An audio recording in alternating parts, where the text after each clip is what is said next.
Hi viewers, today we discuss about two energy boosting herbs. First is Vitania somnifera.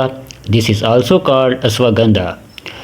This is found in Asian countries, for example Pakistan, India and others. You can see the pics of this herb and its plants.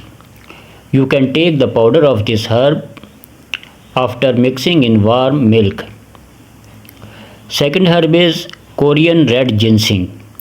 It is also a best remedy to boost your energy. It also can be taken with a glass of lukewarm milk. These two herbs are useful for old age issues, for example body pain, and also to boost your sexual power. Red ginseng is also used for reducing your extra fats.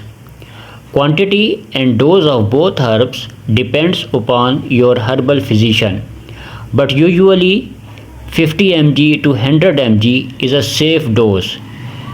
Pregnant women and patients should not use these herbs. Okay.